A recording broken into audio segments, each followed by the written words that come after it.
Professor Manuel Larrabure, thank you very much for joining our interview series. Let me start right away with the first question.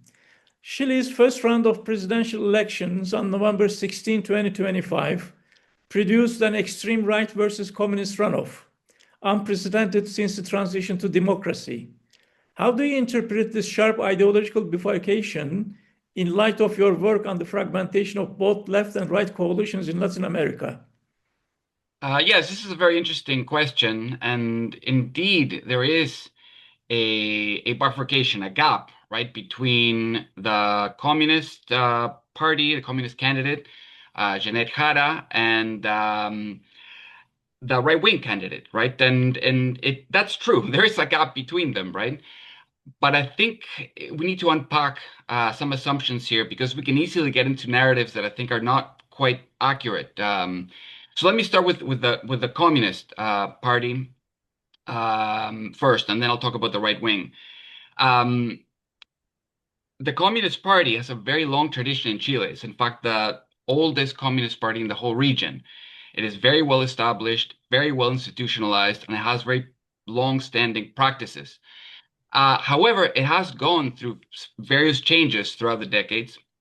And if we simply focus on the changes it underwent, beginning with the run-up to the transition to democracy in the mid-'80s and late '80s, into the transition to democracy in 1989 and afterwards, the Communist Party really began to take a much more center-left position at that point.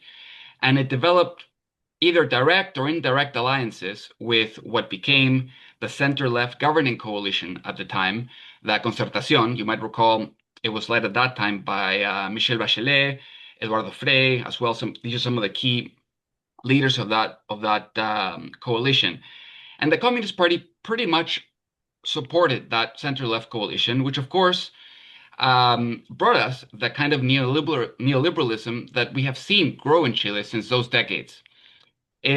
From that perspective, it would be difficult to call the current Communist Party to be some kind of far left party. It really is more of a centrist party, or center left. Indeed, if you look at some of the social contestation cycles that began in 2006 with the so-called Penguin Revolution, this was a social movement of high school students. They were called penguins because they used to use black and white or dark blue and white uniforms. So people thought they looked like penguins. They were young students who were demanding better access to the educational system. And that started a cycle of contestation that lasted a few years and then transformed into something we'll probably talk a little bit later about. But a lot of that early youth movements had a strong critique of the Communist Party precisely for being a little too timid, lacking imagination, lacking democratic accountability. So in many ways, the progressive cycle that started to begin at that period of time had a strong critique of the Communist Party for not really standing up for all kinds of social rights in a strong enough way.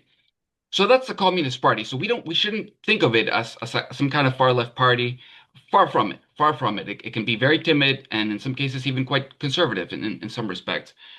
On the other hand, we have Kast and his coalition of right-wing groups and parties. And here we can also get into a kind of problematic narrative because when we say ultra right-wing, hard right-wing, very quickly that evokes things like fascism or neo-fascism, or something along those lines. But the right wing in Chile is actually quite forward-thinking and has been actually for a very long time. By this, I don't mean progressive in any way, but it's forward-thinking in the sense that it's been able to successfully adapt to changing conditions on the ground, and particularly with the reality that Chile is one of those countries that has inserted itself into global cycles of capitalism, perhaps more so than many other countries in the region. So it's forward thinking in that sense. It's willing to adapt and it's quite pragmatic. It's willing to adapt to changing conditions that they can't themselves necessarily fully control. Yes, they have a strong right-wing agenda on a number of topics that I'm sure we'll talk about. And indeed, many of the people who participate in this right-wing coalition probably have some ideas about Pinochet, nostalgia about Pinochet. In some cases, they even make some public remarks being supportive of people in that regime, the Pinochet regime. But in reality, I think pragmatism is their horizon, right? Obviously, with a right-wing tint to it. You might recall that although Pinochet himself was a brute, a simpleton brute, um, the reality of it is, and maybe precisely because he was that, he looked elsewhere for ideas, right? And where did he look for ideas? At the vanguard of the American um, economic thinking at the time, which of course became Milton Friedman, and of course became the neoliberal project, which at the time was very marginal, right? So within the Pinochet story, there's also a story of looking outside and looking for new ideas to support a right-wing project. And I think this is the light in which we should see this right-wing coalition, rather than seeing it as nostalgic of some kind of European fascism or even Pinochet himself. That nostalgia is there, but it's, I think, counterposed with a strong sense of pragmatism. Right. With Jose Antonio Kast receiving unified backing from libertarian, conservative, and ultra-right actors, do you see a consolidation of a new right coalition akin to the regional patterns you and Levy describe in the Pink Tides Right Turns special issue? Yes, it is a consolidation of the right wing. The right wing will undoubtedly win the upcoming elections in December. The outcomes of the current elections were disastrous for the left, even though it maintained some control over the different the Chamber of Deputies and the Senate. However, it's truly a defeat for the left. If you think about the percentage of vote that Jara received, approximately 24.5%, I think it was, and you compare it to the number of people that voted to approve that progressive constitutional reform project, that was 38% that approved that project. Only 24 about percent support Jara, right? And that's a big decrease in that respect. And I think it's undoubted that this is a very, very difficult situation for the left, and that right wing will be able to consolidate. What is it consolidating? That's the interesting question. And there are many concepts that one can use to describe this new right wing. And in fact, the fact that there's so many of these different concepts that we can use, neoliberal authoritarianism, for example, shows that something's changing. It has been changing for a long time. To throw yet another concept that I discuss in some of my work, the notion of an anti-bureaucratic authoritarian state. Many others could be valid in terms of the discussions and debates. Um, but I think the key novelty in this right-wing coalition, and we've seen this with the case of Bolsonaro in Brazil and Milei, that it introduces more than in other situations the concept of rule by chaos. Rule by chaos. In the past, the right wing has been accustomed to ruling by pacifying subordinate classes and subordinate groups and repressing them. That still will happen under this new right wing, but it'll have a now new dose of attempting to introduce chaos into the mix. That means actually activating the popular classes, activating subordinate sectors, manipulating them, and having them actually engage with politics, which is something different than we have seen in the past. Mm-hmm. How do compulsory voting rules, reintroduced in Chile, reshape the dynamics of right-wing populist mobilization, particularly among disaffected working class male voters in the mining regions? Yes, so compulsory voting, remember, was most recently introduced in 2022, and it was reintroduced from the perspective of the final constitutional plebiscite, right? This was the moment in 2022 when people decided on whether they were going to approve or reject the new constitution that had been written in the years previous to that. And compulsory voting was introduced for that final procedure, right?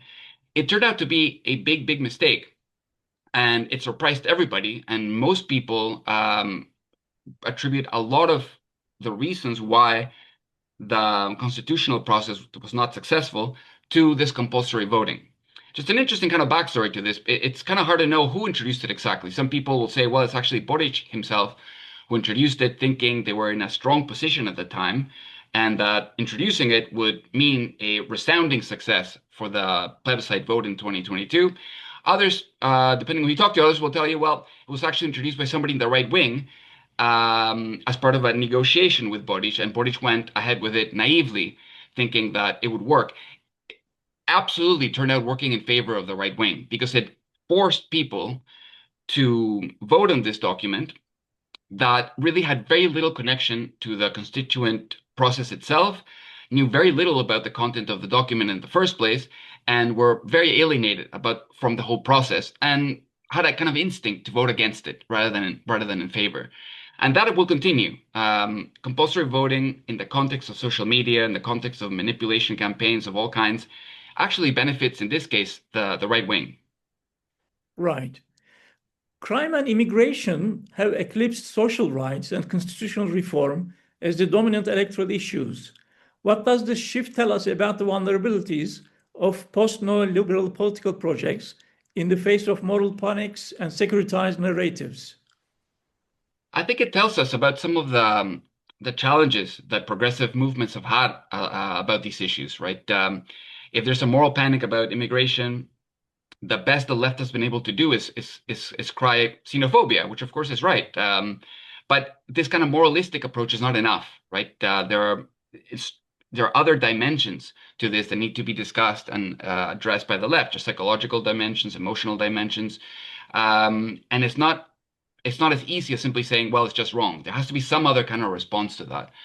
On the issue of crime, similarly, the typical answer to rising crime from the left perspective has been provide jobs, provide economic stability, provide support for citizens, and this will reduce crime. But in practice, this hasn't panned out necessarily as one has expected. I looked at the case of Venezuela as well for a while. I still do, and you saw at the height of some of those progressive tendencies in the Chavista project, you had the coincidence of lowering unemployment, but higher crime. So you can have higher crime and lower unemployment at the same time, suggesting that there are other things going on beyond these simplistic narratives that sometimes the left uses. Not that that's wrong. I strongly believe that if you do provide some kind of strong supportive system that allows people to engage in work rather than, say, criminal activity, that's going to help. But that's not it. There's other things going on that I think the left must think about. And I think it's an opportunity to reimagine how we can engage with some of these issues. Right. Kast proposals like border walls, mass expulsions, militarization of public security mirror global far-right repertoires. Do you interpret this as a populist securitarianism or as an authoritarian neoliberalism in line with Pinochet-era legacies? Right. So again, to emphasize that, yes, there are legacies to Pinochet. They're undoubted. They're there, and we should be aware of them. But I think we'd be mistaken to think that the right wing is fundamentally nostalgic. A lot of these new securitization proposals and projects that they're thinking about also have a certain dose of, as I said, creating a new social terrain of chaos, adding an element of chaos to the population, right? Many of the things that they're proposing, they're not going to accomplish, but just simply saying them and simply putting them into the debate creates an atmosphere of agitation. And this is the atmosphere in which the right wing thrives. What label to put on it, you can put different labels on it, but it's not really a return to some kind of classic authoritarian pattern. It's something different, and I think it's important that we understand the new terrain that they're actually creating. The terrain they're creating really has to do with how to concentrate power, how to exercise power in the context of limited market competition at this particular moment in global capitalism, and the rise of very, very strong and very, very powerful monopolies at both global level and the national level. And they're trying to figure out how do we exercise power in this particular situation, right? And that's a novel situation that they're trying to adapt to, and they have the lead in creating conditions that they can then operate in with ease. I think that's their project. Right. How does Kast's explicit admiration for Bukele's carceral model fit into regional trends you have tracked regarding punitive or penal populism and the erosion of democratic checks and balances? Yeah, so at the popular sector, right, and this is one of the things I want to highlight, the right wing is very much tapped into popular sentiments of various kinds. The left, not so much, right? But the right wing very much is and understands how people in poor communities think right now.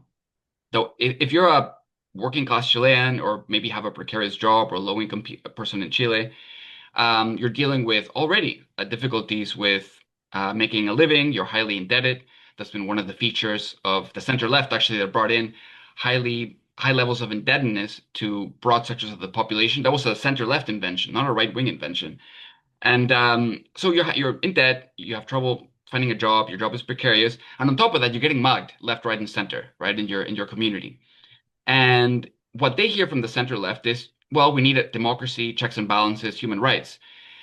They're thinking, well, what good is all that if I'm getting mugged? Checks and balances, I can do without that if it means that at least I won't get mugged.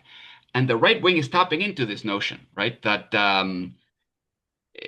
people feel that, well, under the center left, I didn't gain very much, and I'm getting mugged. At least our right wing tells us we won't get mugged. So there's a strong push in that to activate those feelings, I think. And I think that's what they're coming at it. Whether they will create prisons of the kind that Bukele is creating, I doubt it. But it's possible. I think much more important is to focus on that connection between the discourse of the right wing and popular sectors, and that's a strong connection right now. Right. Given Kast Pinochet's lineage and the rehabilitation of authoritarian nostalgia among sections of the electorate, how serious is the risk of democratic backsliding if he wins the presidency? Yeah. So once again, the issue of nostalgia, the right wing has elements of it, but they're actually far more forward looking. It's the left that has the nostalgia, right? It's the left that primarily lives in the space of nostalgia. Democratic backsliding, I very much doubt that this will create a classic authoritarian kind of situation. I think it's most likely to create something that's novel, that's different, something that has some of the flavors of authoritarianism in the past, but really operates at different registers. Um, and there's reasons for this, right? The Chilean capital is one of the most internationally and global integrated in the region. And as a result of it, they've had to be forward looking. Um, and I think we need to see the right wing in this light. Far more nostalgic is the left, and unfortunately, it's a problem that we still are trying to solve. Yeah. Jeannette Jara's campaign reactivates a Communist Party tradition within Chilean democracy. From your research on grassroots movements and the limits of institutional leftism, do you see her as capable of reconstituting progressive hegemony, or is the left structurally weakened after the failed constitutional process? Yes, unfortunately, there is no chance of she being able to reconstruct some kind of progressive hegemony. In fact, I see this election as the final nail. There's been a couple of final nails already, but truly the final nail in the coffin of a cycle of contestation that again began in 2006. It continued in 2011 with university student movements, out of which Gabriel Boric came out of. Finally, it transformed into the creation of the Frente Amplio coalition, a brand new coalition that for a little while became a kind of hegemonic force. They led a failed constitutional reform process for a number of reasons that are quite interesting and we could talk about. Um, but it's the other way around. This is the end. This is the end of a long, long cycle now that began many years ago. And if the best the progressive movements can offer at this point is a kind of very mild center left alternative to the right wing, then we're in trouble, I think, as progressives. Right. How does the collapse of 2019-2022 constitutional movement resonate with your earlier work on the Chilean student movement, particularly regarding the translation of consensus politics into institutional transformation? Right. So it's it's it's one of the great dilemmas of progressive movements, right? How to take some of the combative spirit innovations that are happening with social movements on the ground, right? And this was the case in Chile during the student movement, then later on as well. How to translate those into effective political institutions that can contest government and then lead changes, right? And that's still an open question. It's been a very difficult challenge for many cases. Chile is no exception, and it speaks again to being able to reimagine the need to reimagine democracy in some way. And I think this is where these movements really struggle. Um, the right wing is very comfortable with the way they operate with very strict hierarchies. The progressive movements, not so much, right? So they try to reinvent how to engage with each other in democratic ways, but it's often messy, right? And there's often many mistakes made along the way. The Chilean student movements certainly did that and showed that you can have different kinds of democracy. There was really interesting experiences with um, public neighborhood meetings in the run-up to the 2019 um, movements. And it was people coming together in public parks, often discussing politics and engaging in a new type of democracy. But being able to go from there to establishing some of those logics within larger parties is very, very difficult. It's proven very, very difficult. And here I think is where the left needs to focus specifically. And there's good news, right? This is the good news of the failure of this long cycle of contestation. The good news is that we're able to see, I think, more than before, that we really should be focusing here on how we understand the relationship between leaders and followers. Uh, Progressive movements have a really strong dislike for some of these questions. We like to think that everybody can be a leader sometimes, and this is not always possible. Who should lead? What makes a good leader? But also, what makes a good follower are kind of ideas that I think we need to discuss more openly um, in the context of how to translate these movements to political institutions. Right. In your view, does this election signify the exhaustion of the second generation pink tide, or merely a recalibration within a longer regional cycle punctuated by commodity dependence, political volatility, and institutional fragility? Well, it is true that there is a kind of renaissance of different political left projects within the region that have come to power. You can think of, say, Colombia, for example, for a moment, also in Peru. And many people began to see them as a kind of second coming of the pink tide. But we need to be careful with this. There has been some interesting experiments, I should say, with some of those governments. But the context they came in was so different from the original pink tide that began way back in the late 1990s. And the context totally different. We're looking at a context of economic volatility, economic crisis, a very much fragmented left, and this context really isn't one that allows for any kind of strong progressive wave, a pink tide 2.0, to really sustain itself for very long. Um, so that's the first thing. I don't really see the second pink tide as being as substantial, far from it, from the first one. Um, so in a way, I see what's happening in Chile right now as again one more final nail in the coffin of that idea that there's a second pink tide brewing somewhere, and that we should think of it in the same way as the first one. Right. How do you assess the role of corporate media and disinformation ecosystems, topics raised in the pink tide literature, in shaping anti-progressive sentiment and facilitating the rightward shift in Chilean public opinion? Yes, I mean, social media has been a very fertile terrain for the right wing, who has jumped into that terrain very quickly and very enthusiastically. It has hired an army of trolls, really, to influence public opinion, and they're very effective at it. They've done a really impressive job at getting to some of the weaknesses of left discourses or progressive discourses and really planting doubt in large swaths of the population about what it means to, say, support the rights of citizens. Basic things, I think, are coming into question for the very first time, precisely because of how effective they have been in the terrain of social media. In particular, they have been good at creating a kind of narrative, the narrative of fascists versus communists, which really works in their favor because people on the left are too defensive about this particular topic, and people can see it. And when people see that kind of defensiveness around this topic, they know something is wrong. And the right wing has been very effective at trying to at pushing those triggers within progressive sectors that kind of reveal to them, to the larger population, that they don't are not fully comfortable with some of the things they are saying.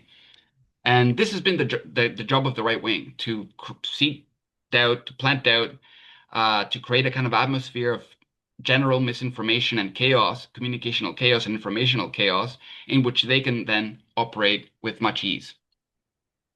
Right. Considering your argument that participatory and prefigurative movements often produce tensions with state-centric left governments, does the recent election reflect unresolved contradictions between movement-based radicalism and party-led governance? No doubt, no doubt, and it reflects contradictions. It's really quite telling, right? To think about movements that were born in 2006, 2011, out of which came this demand for constitutional reform, right? And how difficult it was to be able to materialize that demand, how difficult it was to convince large parts of the Chilean population that changing the constitution was needed, right? And this is why it came to such a shock that only about 38% of people voted in favor of changing the constitution, right, to the new draft. Uh, that reflects a lot of these contradictions, a lot of the tensions in between formal politics and street politics, or extra parliamentary politics, as sometimes it is called. It is very difficult, and we haven't built organizations really that can make that translation possible. I think it's part of a working project for progressive movements to be able to do that. In particular, I think it revealed some of the lost capacities in the area of popular education. It's one thing to ask, demand, to envision a very different constitution, for example, as it was the case in Chile, right? I call this the horizons of change. Social movements, all of them carry some kind of horizon of change with them. This is some kind of vision of an alternative society they would like to see. Sometimes it's more implicit, sometimes it's more explicit, but they all carry some kind of horizon of change. When the horizons of change are very, very far away from the capacities to engage in popular education, to actually materialize those changes, there's always going to be problems. So we need to pay attention to that gap between horizons of change and the capacities to materialize them. And the real motor of that process, from the perspective of my research, has been, can progressive movements engage in effective popular education, right? And this is not an easy task in the current world we're living in, where people are more tied to their phones and are engaging in social media debates rather than actual substantive debates in other forums. So this is the big challenge of progressive movements nowadays: how to engage in popular education so that the gap between these two things is not too large. And in fact, in Chile, that's what happened. The gap became so large by 2022 that people really didn't believe in the project of constitutional change anymore. Right. Kast openly pro-Trump positioning aligns Chile with an emergent right-wing axis in Argentina, Ecuador, Bolivia, and potentially Colombia and Peru. Yeah. How does this recomposition of hemispheric alliances affect prospects for democratic deepening and the autonomous development in the region? Yes, this is definitely a new right-wing alliance, regional alliance that's emerging.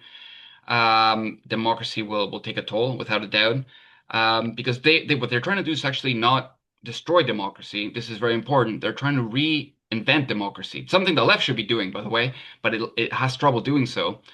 They are being successful at it. They are actually reinventing democracy, and it's working. It's working, and certainly it has some elements of what we might think of authoritarianism of the past. Those elements are there, but it has some, as I said before, new strong elements of novelty also involved in this. This is a Bolsonaro, Milei um, political page, not as strong in Chile. Chile has a much more conservative, proper, even stoic kind of culture in comparison to these other countries. So you won't see some of the more outlandish shenanigans, for lack of a better word, of people like Milei or Bolsonaro, but you'll see a small taste of that in Chile, perhaps for the first time. And indeed, they're consolidating into what I think is an experiment of how to exercise power in a context, as I said before, in which there's really strong global monopolies, a context of limited market competition, a context of a totally fragmented left. Well, you don't need a dictatorship for that. You need something different. And I think they're trying to figure out what that is. And it's not great, but it's also not a return to the Pinochet era. And finally, Professor Larrabure, what scenarios do you foresee for Chile's medium-term political trajectory, particularly regarding democratic resilience, the future of the constitutional question, and the ability of social movements to intervene in an increasingly securitized, polarized political field? Right. So the constitutional question, I think, in my view, is over. I don't think that's on the table anymore. The the question of social movements intervening in political terrain, yes, they'll intervene. There's no doubt there's going to be responses from social movements throughout this period of the new right that's emerging in the country. No doubt. I think that's been the case in Latin America for a very, very long time. Movements do respond to these kinds of attacks. The question is, how are they going to respond exactly? What new repertoires are they going to use? Are they going to learn some of the lessons of the previous cycle of contestation, or are they simply going to repeat what they did? And I think this is a very important question. Is this going to lead to challenges to democracy as we know it? Yes, it will. Um, but as I said, Latin America has a strong record of democratic resilience. Democratic movements are there, always just beneath the surface. And I don't doubt for a second that they will respond. I hope that through that process, undoubtedly a new wave of contestation will begin at some point. I hope that through that process that they can articulate a progressive politics, a transformation, political transformation, of social transformation, political transformation that is more effective and is able to learn, I think, from the mistakes of the past.